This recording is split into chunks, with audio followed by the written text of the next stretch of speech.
Selection ले आके selection लाइए, बेस्ट करिए बेटा। ओके, किससे अच्छा हो कुछ नहीं हो सकता।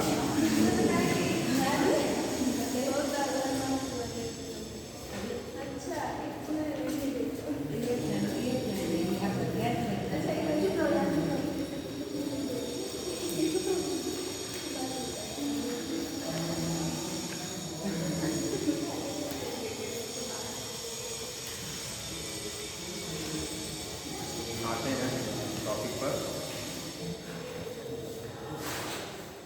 कहाँ तक हो गया जरा बताना। मैंने आपको DNA double helix model explain कर दिया था, चारगाफ रूल एक्सप्लेन कर दिया था, है ना, बेस पेयरिंग रूल बताना बेटा। और ये packaging of yes, packaging of DNA. तो मैंने आपको पैकेजिंग ऑफ डीएनए बताया था। एवरीथिंग इज क्लियर, सब कुछ उसमें क्लियर है? बोलो, बोल दो। कुछ पूछना है उसमें पैकेजिंग ऑफ डीएनए में? बोलिए, आगे चलें। मैंने आपको बताया था एक बेसिक जो प्रोटीन, जो यहाँ बेसिक प्रोटीन है, एक बार बेसिक प्रोटीन जिसको हम हिस्टोन प्रोटीन कहते हैं, क्या कहते हैं बेटा? हिस्टोन प्रोटीन कहते हैं। ये हिस्टोन प्रोटीन बेसिक नेचर की होती है। किस नेचर की होती है? बेसिक नेचर की होती है। और बेसिक नेचर की जब प्रोटीन होगी, जब बेसिक नेचर होगा तो उस पर पॉजिटिव चार्ज होगा। कौन सा चार्ज होगा? पॉजिटिव चार्ज होगा। बोलो, क्लियर ना? पॉजिटिव चार्ज है तो positively charge basic protein, right. और आप ये जो बेसिक प्रोटीन है बेटा, ये ऑक्टामर के फॉर्म में प्रेजेंट है। किस फॉर्म में? ऑक्टामर के फॉर्म में। ऑक्टामर बेटा, यस, हिस्टोन। हिस्टोन जो है वो ऑक्टामर के फॉर्म में प्रेजेंट है। यानी और हिस्टोन कितने टाइप की होती है? 5 टाइप्स की होती है। 5 टाइप्स की होती है। तो 4 टाइप्स के जो है हिस्टोन, माने H3, H4, H3, H4, H2A और H2B, ठीक है ना? ये सब मिलकर के ऑक्टामर बनाते हैं। क्लियर? और मैंने बताया था जो नेचुरल प्रोटीन है उसको लिंकर प्रोटीन कहते हैं। ये सब के क्वेश्चन है, आप लोगों ने क्लास छोड़ दिया था, बहुत इंपॉर्टेंट चीजें मैंने बताई थी बेटा। अब फिर उसको रिपीट नहीं करेंगे, नहीं तो पीछे होते चले जाएंगे, है ना? तो जो ये कोई बेसिक प्रोटीन होती है, ठीक, इस बेसिक प्रोटीन पर जो हमारा जो डीएनए है, डीएनए क्या है भाई? नेगेटिवली चार्ज है। क्या बेटा? नेगेटिवली चार्ज है ना डीएनए। तो यह डीएनए इस पॉजिटिव चार्ज वाले बेसिक प्रोटीन पर, यानी पॉजिटिवली चार्ज हिस्टोन जो बेसिक प्रोटीन है, इस हिस्टोन बेसिक प्रोटीन पर इस तरीके से रैप होता है। क्या होता है? रैप होता है। रैप माने लपेटा लपेटा हुआ, ठीक है ना? तो इस तरीके से ये न्यूक्लियोसोम का फॉर्मेशन करता है। किसका फॉर्मेशन करता है? न्यूक्लियोसोम। यानी अगर क्वेश्चन में आया तो क्या इंपॉर्टेंट है, आएगा ही श्योर। न्यूक्लियोसोम किससे बना होता है? तो न्यूक्लियोसोम इज इक्वल टू, आप ऐसे लिख सकते हैं डायरेक्टली कि बेसिक प्रोटीन माने हिस्टोन प्लस डीएनए। ये फार्मूला इसको एकदम बिल्कुल पाइप कर लीजिए, इंपॉर्टेंट है। हिस्टोन किससे बना, सॉरी न्यूक्लियोसोम किससे बना होता है? तो हिस्टोन और प्लस डीएनए। यानी हिस्टोन और हिस्टोन ऑक्टामर के फॉर्म में प्रेजेंट है। हिस्टोन एक बेसिक प्रोटीन होती है। इस बेसिक प्रोटीन पर नेगेटिवली चार्ज जो डीएनए है, ये इस पर रैप होता है। हम इसी को न्यूक्लियोसोम कहते हैं।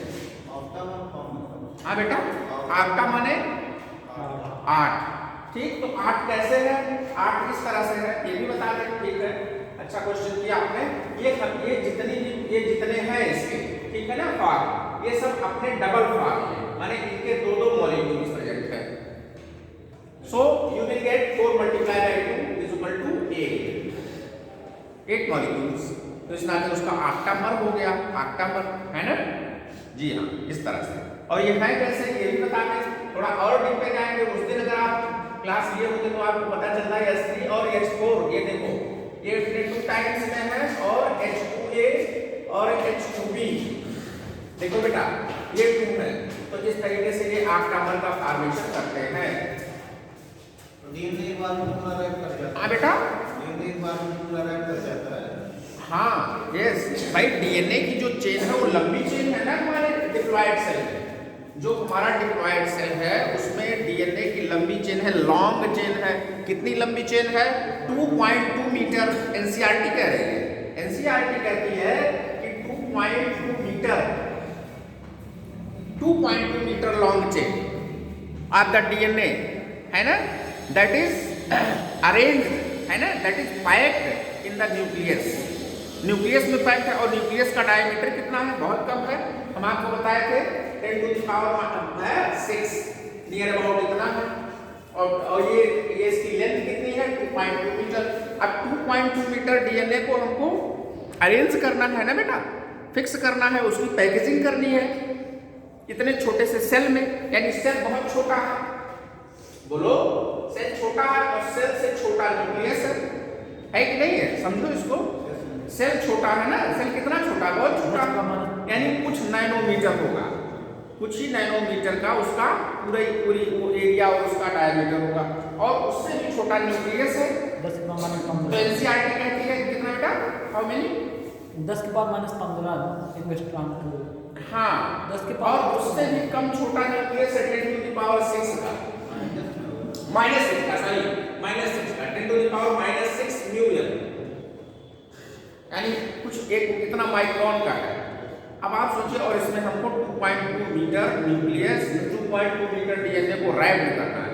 तो रैपिंग कैसे और पैकेजिंग करनी है, उसको बिल्कुल एकदम सही तरीके से सही मैनर में रखना है, और रख करके फिर ट्रांसफर करना है नेक्स्ट जनरेशन में। ये भी है कि टूटने ना पाए, है ना। तो हम इस तरीके से, इसके लिए हमारे लिए एक हिस्टोन प्रोटीन होती है जो हमारी हेल्प करती है। हमने न्यूक्लियोसोम का स्ट्रक्चर आपको डिटेल पढ़ा दिया था पिछले टर्म पर, तो अब आज नहीं बेटा, है ना। हाँ बेटा, स्टोन का साइज नहीं, स्टोन का साइज नहीं पूछता, स्टोन का साइज नहीं पूछता, ठीक है।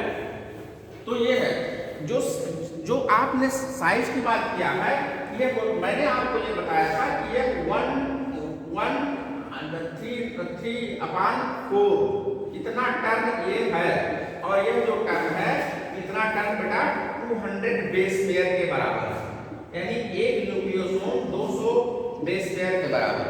ये इंपॉर्टेंट क्वेश्चन है, ये पूछता है। तो उस टर्न की लंबाई कितनी है? तो कह रहे कितना है, या इसको करेंगे ये कितना हो गया? 1.75 हो गया, बोलो नहीं हो गया भाई? ये टर्न कितना हो गया?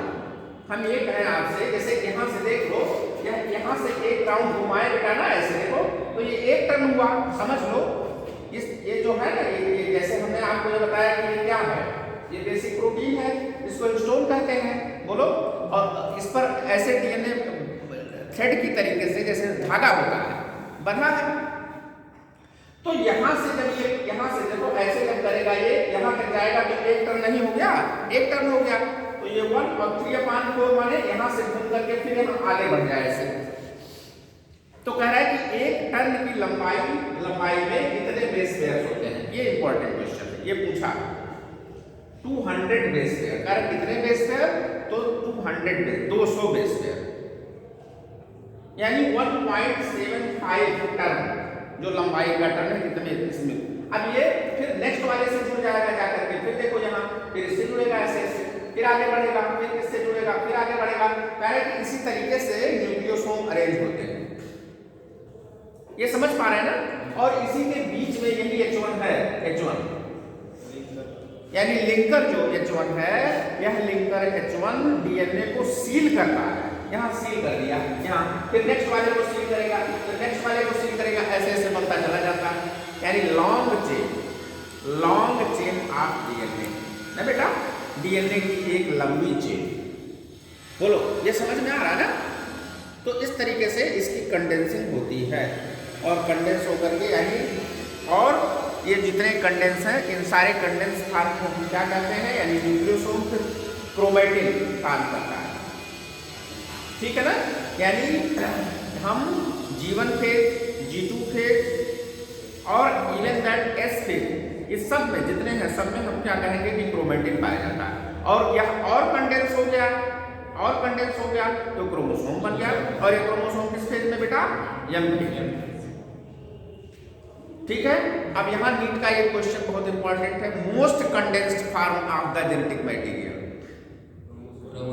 जी क्रोमोसोम, आंसर है क्रोमोसोम। अब कहेगा most chromosome form of the genetic material is chromosome and that chromosome किस फेज में, तो M फेज में।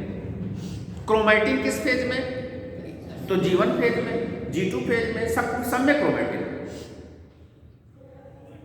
अच्छा अब देखो, यानी हम आपको एक स्ट्रक्चर 2 बार समझा चुके हैं, एक बार फिर आज समझा रहे हैं। समझाना है बस केवल बताना, हम देखना हम आपको ये बताना चाहते हैं केवल जैसे ये क्रोमोसोम है, आपने कहा कि ये मोस्ट कंडेंस्ड फॉर्म है, देखिएगा देखना ये मोस्ट कंडेंस्ड फॉर्म है ना, ये मोस्ट कंडेंस्ड फॉर्म है। कैसे इसको मोस्ट कंडेंस्ड फॉर्म आप समझ सकते हैं, मतलब यहाँ सबसे ज्यादा कंडेंस्ड है, सबसे ज्यादा कंडेंस्ड है, राइट, इस तरह से है।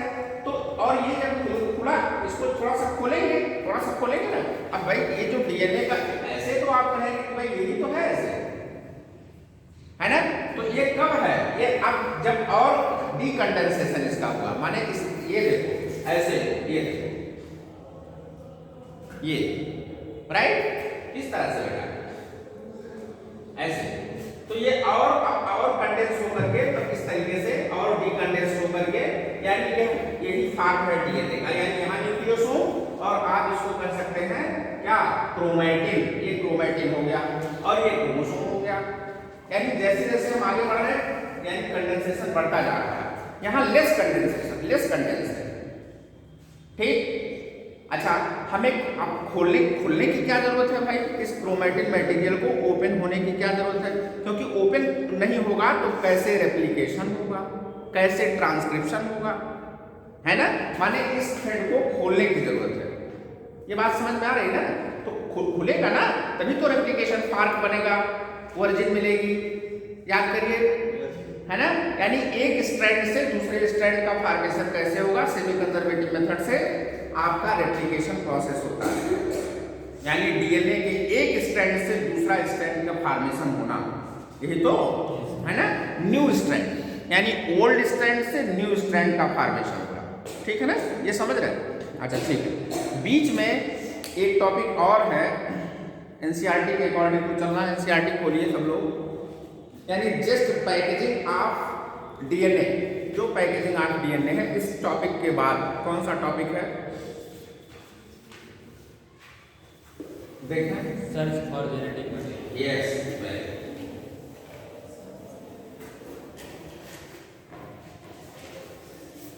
यानी हमने ये बता दिया कि डीएनए की पैकेजिंग न्यूक्लियस में यानी सेल में कैसे होती है, तो हम आंसर है कि भाई न्यूक्लियोसोम का काम सकता है। ठीक है, अब देखो टॉपिक नेक्स्ट है, आपने बताया क्या करना है, search for genetic material, search for genetic material. अब देखिए, देखना बेटा topic, search for genetic material.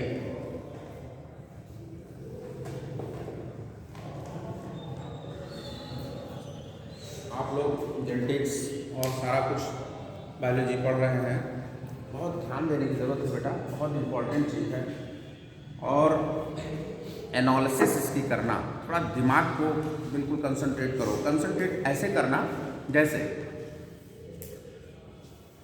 Mendel ने अपना एक्सपेरिमेंट कब स्टार्ट किया, मतलब उनका एक्सपेरिमेंट पब्लिश हुआ बेटा 1856 में, आपने कहा मेंडल, देखना जरा बेटा, पब्लिश के शुरू ये उन्होंने किया था प्रयास, मेंडल पब्लिश, करेक्ट, लेकिन मेंडल को डीएनए के बारे में जानकारी नहीं थी, वो खाली नाम देते फैक्टर केवल यह जाने वो कि न्यूक्लियस के अंदर कोई ऐसी चीज है जिससे ट्रांसफर होता है, जो ये सब कुछ कर रहा है, that is responsible for heredity. ये बोलो राइट। थोड़ा सा समझना है इसको। हम पूरी एक हिस्ट्री आपको थोड़ा सा 5 मिनट में समझाना चाहते हैं, प्रयास कर रहे हैं समझाने का। समझिए। मेंडल ने कहा कि भाई कोई चीज ऐसी न्यूक्लियस के इनसाइड है, न्यूक्लियस के अंदर कोई ऐसी चीज है जो कि हेरिडिटी की यूनिट है, जो कि इनहेरिटेंस माने नेक्स्ट जनरेशन में जाती है, पर वो नहीं जानते थे कि डीएनए है कि क्या है, कि आरएनए है, कि प्रोटीन है, ये नहीं जानते थे। बोलो करेक्ट, ये बात समझ में आ रही? तो उन्होंने उसको फैक्टर कह दिया। हाँ करेक्ट। मेंडल के वर्क की डिस्कवरी हुई बेटा 1900 में। बोलो यानी मेंडल के वर्क की रीडिस्कवरी। बोलो बेटा इंपॉर्टेंट है ये यस इंपॉर्टेंट है जो मैं लिख रहा हूँ नीट के लिए, इस नाते मैं लिख रहा हूँ और इसी में आपको हिस्ट्री भी समझा दे रहा हूँ। तो रीडिस्कवरी हो गई बेटा। तभी नहीं तो पता चला कि भाई डीएनए क्या है, क्या आरएनए, साइंटिस्ट को नहीं पता चला था, तभी कहो हाँ राइट। उसके बाद जो है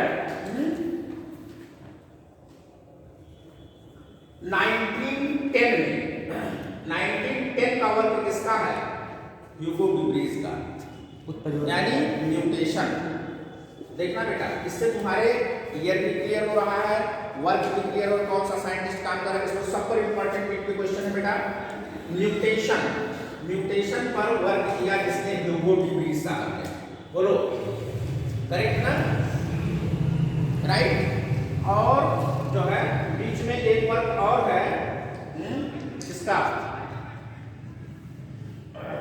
क्रोमोसोमल थ्योरी है 1902 में बेटा, 1902 में क्रोमोसोमल थ्योरी है। लेकिन केवल इतना ही, जितने भी साइंटिस्ट थे जिन्होंने इस पर वर्क किया, वो चाहे मेंडल साहब ने अपना वर्क किया वो 1856 में बेटा, 3 साइंटिस्टों ने मिलकर के फिर यहाँ काम किया। इस पॉइंट पर देखना बेटा, कौन कौन?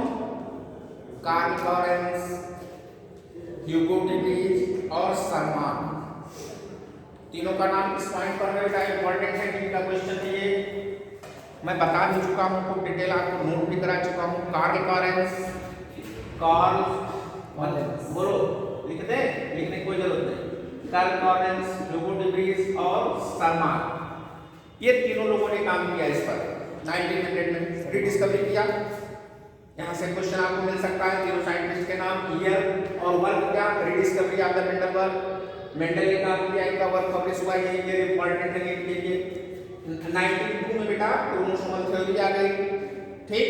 लेकिन फिर भी इन लोगों को नहीं पता चला कि जो जेनेटिक मटेरियल है वो डीएनए है कि आरएनए है कि प्रोटीन है।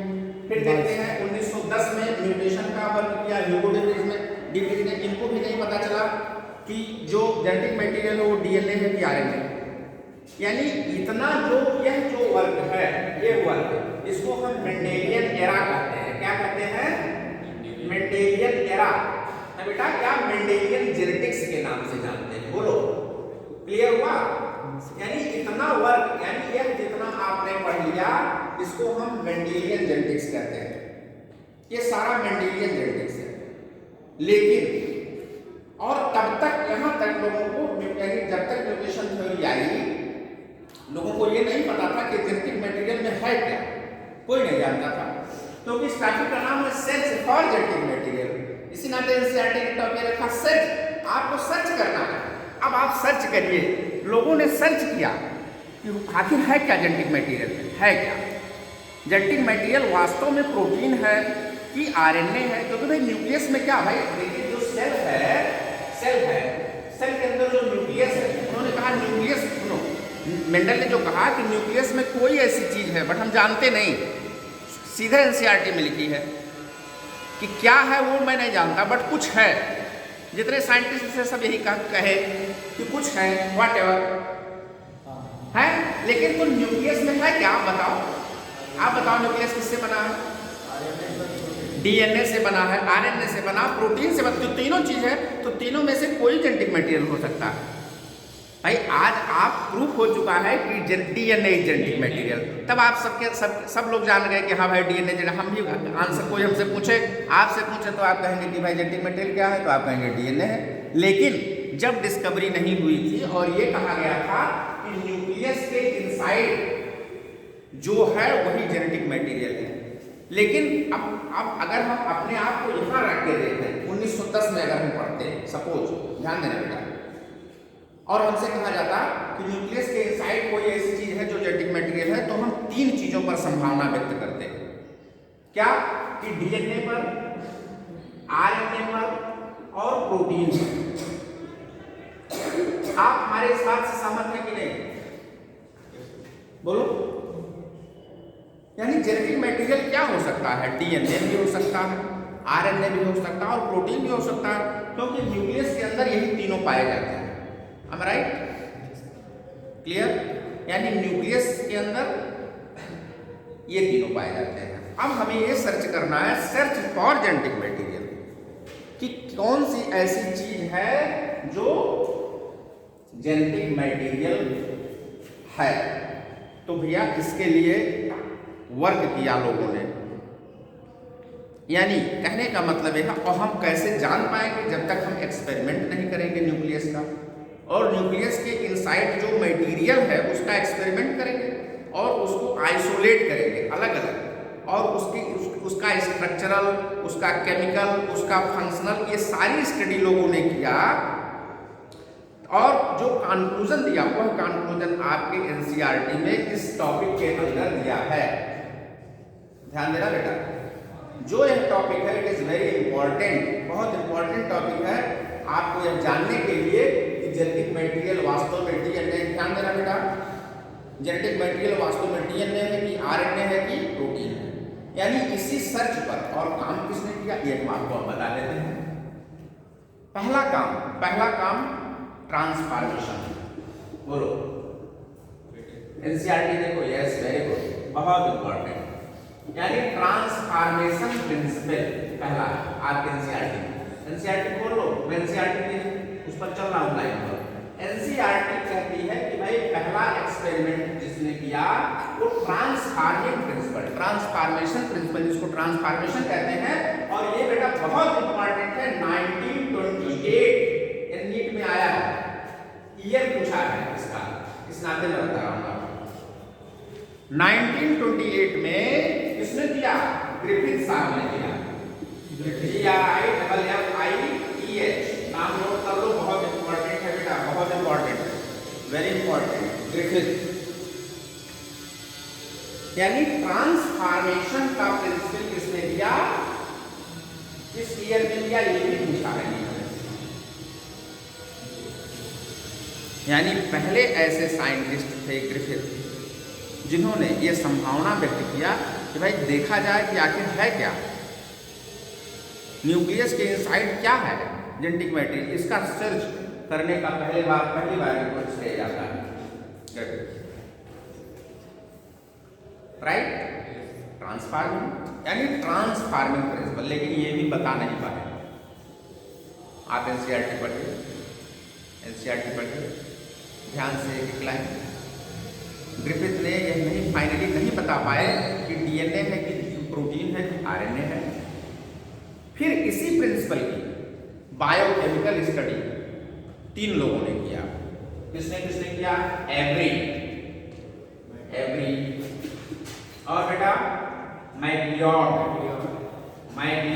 और मैककार्टी। ये 3 साइंटिस्ट थे जिन्होंने इस प्रिंसिपल की बायोकेमिकल स्टडी किया। यानी इनके वर्क का, इनके रिसर्च का क्या नाम है? Biochemical study of the transforming principle. ठीक है ना?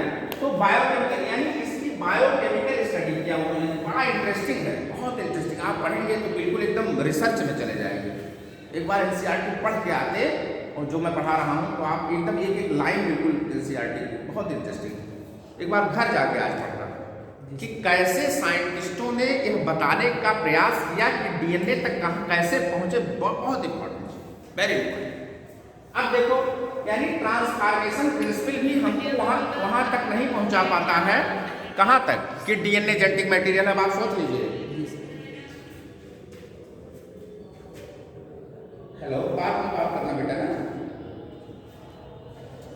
नहीं बता पाता हमें कि डीएनए जेनेटिक मटेरियल, यानी बायोकेमिकल स्टडी इसकी करते हैं। और कैसे? सेंट्रीफ्यूगेशन मेथड से। ठीक, उसके बाद जब किया तो एनसीईआरटी की लाइन में पढ़ रहा हूं, अनइक्विवोकल, ये भी नीट में आया हुआ है, अनइक्विवोकल ना बेटा, अनइक्विवोकल प्रूफ, ये अनइक्विवोकल प्रूफ मिल गया आपको। माने अब इसके बाद कोई संशय नहीं, लेकिन फिर भी कुछ लोगों ने नहीं माना और फाइनली जो है एक एक्सपेरिमेंट ग्रिफ्थ साहब का है, एक है एवरी मैक्लियोड और मैकार्टी का, और एक है हर्से एंड चेज का। यस, वेरी गुड, हर्से और चेज। जब ये हर्से चेज का एक्सपेरिमेंट आ गया बेटा, तो फाइनली ये प्रूफ हो गया कि डीएनए, यानी 3 वर्क हमको याद कर लेना है बेटा, बहुत इंपॉर्टेंट है, इसी पर क्वेश्चन पूछ लेता है। चूंकि ये हिस्टोरिकल बड़ा इंपॉर्टेंट है, थोड़ा सा बड़ा टफ पड़ता है ये पोर्शन इनके एक्सपेरिमेंट का, क्योंकि ये लोग बहुत हाई रेडियो एक्टिव एलिमेंट को कैसे कराए, क्या ये सब इसमें है ना, तो बहुत कम लोग इस क्वेश्चन को पकड़ पाते हैं, उस क्वेश्चन को छोड़ देते हैं। लेकिन आप, मैं चाहूंगा कि आप बिल्कुल न छोड़िए, हमसे जो चाहिए वो पढ़ लीजिए आप। तो हर्से एंड चेज, मैं इनका भी नाम लिख दे रहा हूँ, नोट कर लो। हर्से बेटा देखो ये नाम है, एनसीईआरटी दिया है, Hershey and chase, yes, CHASE है बेटा, किसमें 1952, तो ये बेटा क्लियर इनका, और ये शायद इनका एवरी मैकार्टी का 1944 है, देख लेना एक बार। 33 से 44 है, हाँ, यस, 1944 है बेटा, ये ईयर, तीनों ईयर इंपॉर्टेंट है भैया, तीनों का एक्सपेरिमेंट किस पर किए थे यह इंपॉर्टेंट है, और तीनों साइंटिस्ट का नाम इंपॉर्टेंट है। अब देखो क्वेश्चन कहां से बनाएगा, हम आपको बता दें, एक्सपेरिमेंट का नाम दे देगा, साइंटिस्ट का नाम पूछ लेगा, साइंटिस्ट का नाम दे देगा, एक्सपेरिमेंट का नाम पूछ लेगा, एक कॉलम में एक्सपेरिमेंट का नाम दे देगा, दूसरे कॉलम में ईयर दे देगा, कहेगा मैच आप में फॉलोइंग, ऐसा भी क्वेश्चन बनेगा। यानी यहां से आपको ये क्वेश्चन मिलेगा बेटा। और ये है सर्च फॉर जेनेटिक मटेरियल, यानी जेनेटिक मटेरियल का सर्च कैसे साइंटिस्टों ने किया, इसकी पूरी हिस्ट्री आपके एनसीईआरटी में दी हुई है। और इसके रिगार्डिंग आपके लिए 3 एक्सपेरिमेंट दिया है, इन तीनों एक्सपेरिमेंट को आप डिटेल में पढ़िएगा, वेरी इंटरेस्टिंग।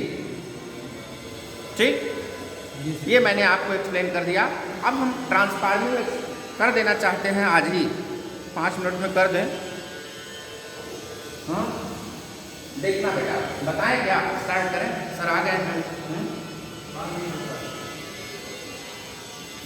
ग्रिफिथ का एक्सपेरिमेंट 1928 में जो बताया बहुत इंपॉर्टेंट है। उन्होंने क्या किया बेटा, माइस पर एक्सपेरिमेंट किया। किस पर?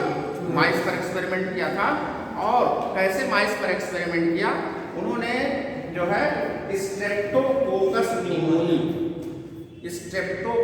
न्यूमोनी बैक्टीरिया को लिया, स्ट्रेप्टोकोकस न्यूमोनी बैक्टीरिया को लिया ना बेटा। और यानी और स्ट्रेप्टोकोकस न्यूमोनी बैक्टीरिया है कौन? न्यूमोनिया काज करने वाला बैक्टीरिया है, ध्यान देना, बहुत इंपॉर्टेंट है बेटा ये भी। यानी स्ट्रेप्टोकोकस न्यूमोनी बेटा, न्यूमोनी है ना, एक जीनस हो गया, स्पीशीज हो गया, यानी न्यूमोनिया काजिंग बैक्टीरिया को लिया, जो बैक्टीरिया न्यूमोनिया काज कर सकता है, जो बैक्टीरिया न्यूमोनिया फैला सकता है, और न्यूमोनिया से क्या माइस मर जाए। करेक्ट, एक एक चीज को एकदम बिल्कुल टू दी पॉइंट पकड़ना बेटा। तो जो है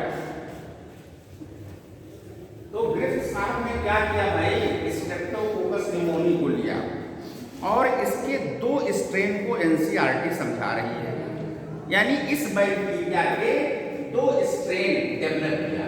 ध्यान देना बेटा, 2 स्ट्रेन एकदम बिल्कुल ऐसे पढ़ोगे एकदम आपको वही चीजें मिलेंगी, ठीक है। कौन कौन सा स्ट्रेन? एक स्ट्रेन है बेटा एस स्ट्रेन और दूसरा है क्या, आर स्ट्रेन, राइट, ठीक। अब देखो ये बैक्टीरिया है बेटा, ध्यान देना, ये बैक्टीरिया है ना, ये देखना,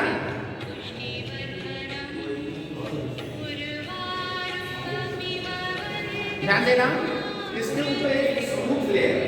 अब देखो एस स्ट्रेन और आर स्ट्रेन, इन दोनों पहले समझना, जो यहाँ यस स्ट्रेन है, यस स्ट्रेन ये डिजीज काज कर सकता है, ये स्ट्रेन जो यस स्ट्रेन है ये डिजीज काज कर सकता है, और आर स्ट्रेन डिजीज काज नहीं कर सकता, क्योंकि इसके ऊपर स्मूथ लेयर नहीं है, ठीक है ना। यानी हमारा उस बैक्टीरिया का माइस का इम्यून सिस्टम उसको एडॉप्ट कर लिया, माइस का इम्यून सिस्टम उसको एडॉप्ट कर लिया इसके स्ट्रेन को, इस नाते यह स्ट्रेन निमोनिया काज नहीं कर पाया। यानी जब इस स्ट्रेन का इंजेक्ट किया गया माइस में, ध्यान देना बेटा, ध्यान देना, वेरी इंपॉर्टेंट, जब इस स्ट्रेन को माइस में इंजेक्ट किया गया, देख लेना, यानी माइस प्लस आर स्ट्रेन, देखो जब आर स्ट्रेन वाले बैक्टीरिया को इंजेक्ट किया गया तो माइस जो थे क्या कैसे हो गए, एलाइव हो गए, जिंदा रह गए, कोई असर नहीं पड़ा उनके ऊपर। क्यों नहीं असर पड़ा? क्योंकि उनका इम्यून सिस्टम उसको एडजस्ट कर लिया। बोलो भाई, आपके ऊपर किसी डिजीज का कोई असर नहीं पड़ेगा अगर आपका इम्यून सिस्टम उसको एडाप्ट कर लिया। तो इसको एडाप्ट कर लिया, आर स्ट्रेन को क्यों एडाप्ट कर लिया ये भी है, हम आपको बताएंगे। तो ये देखिए, तो यहाँ माइस कैसे हो गए बेटा, एलाइव हो गए, कैसे हो गए, एलाइव हो गए, माने जिंदा रह गए। लेकिन जब इस स्ट्रेन को, माने इस स्ट्रेन को, है ना, इसके ऊपर एक स्मूथ लेयर है, इस पर कोई केमिकल काम नहीं कर रहा है, तो ये बैक्टीरिया क्या, जैसे इस बैक्टीरिया को इंजेक्ट किया गया, माने इस स्ट्रेन बैक्टीरिया को, ना बेटा, इस स्ट्रेन बैक्टीरिया को जब इंजेक्ट करते हैं किसमें, माइस में, तो माइस क्या हो जाते हैं, मर जाते हैं, डेड कर जाते हैं, डेड कर जाते हैं। यानी इनका ये फर्स्ट है। अब देखो ये सेकंड है, दूसरा वाला जो मैंने बताया, यानी आर स्ट्रेन को इंजेक्ट किया, नो इफेक्ट, जिंदा है माइस, दूसरे को इंजेक्ट किया, माइस मर गए, बोलो डेड हो गए, कह रहा है। अब देखिए फिर तीसरा है, आप देखिएगा, पढ़िएगा आज घर पर जाके ध्यान से बेटा, जब हम यस स्ट्रेन वाले बैक्टीरिया को हीट किल्ड करते हैं, ध्यान देना, ये बहुत इंपॉर्टेंट है, थर्ड वाला यही है, ये नीट में पूछा है, मैं आपको बता रहा हूँ। यानी हीट किल्ड यस स्ट्रेन, ये देखना बेटा, हीट किल्ड, मैं लिख दे रहा हूँ, हीट किल्ड यस स्ट्रेन, यानी हीट किल्ड स्ट्रेन को जब इंजेक्ट किया तो क्या होता है भाई, यानी यस स्ट्रेन के अंदर जो पॉइजनस एलिमेंट हैं वो गर्म करने से, बैक्टीरिया को हीट देने से वो नष्ट हो गए।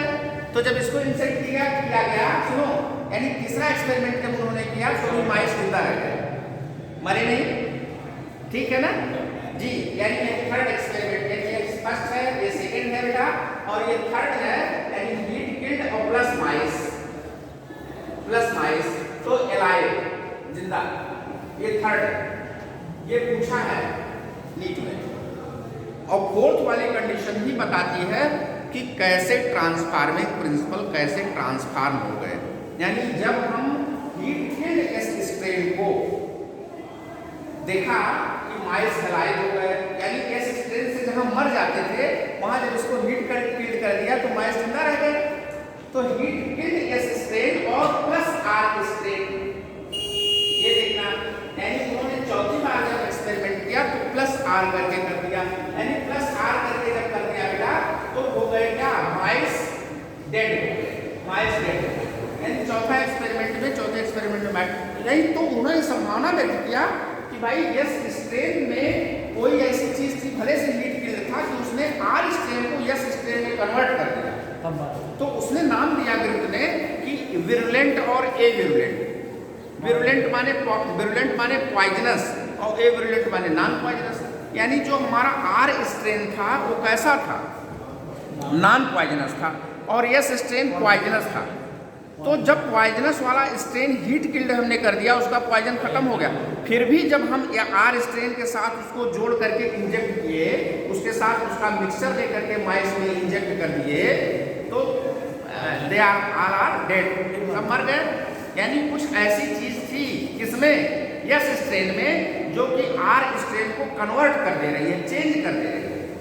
तो चेंज करने को ही ट्रांसफॉर्मेशन कहते हैं, राइट।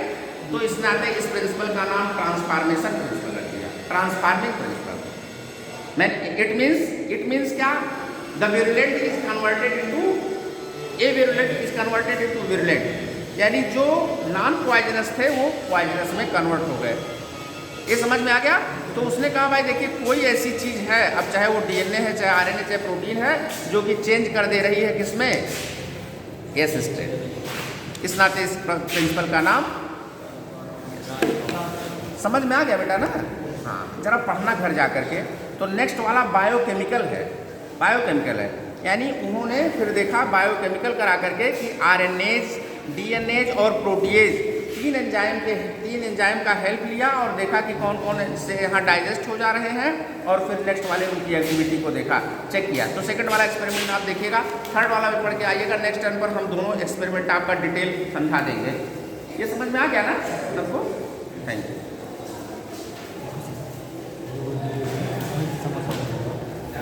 अरे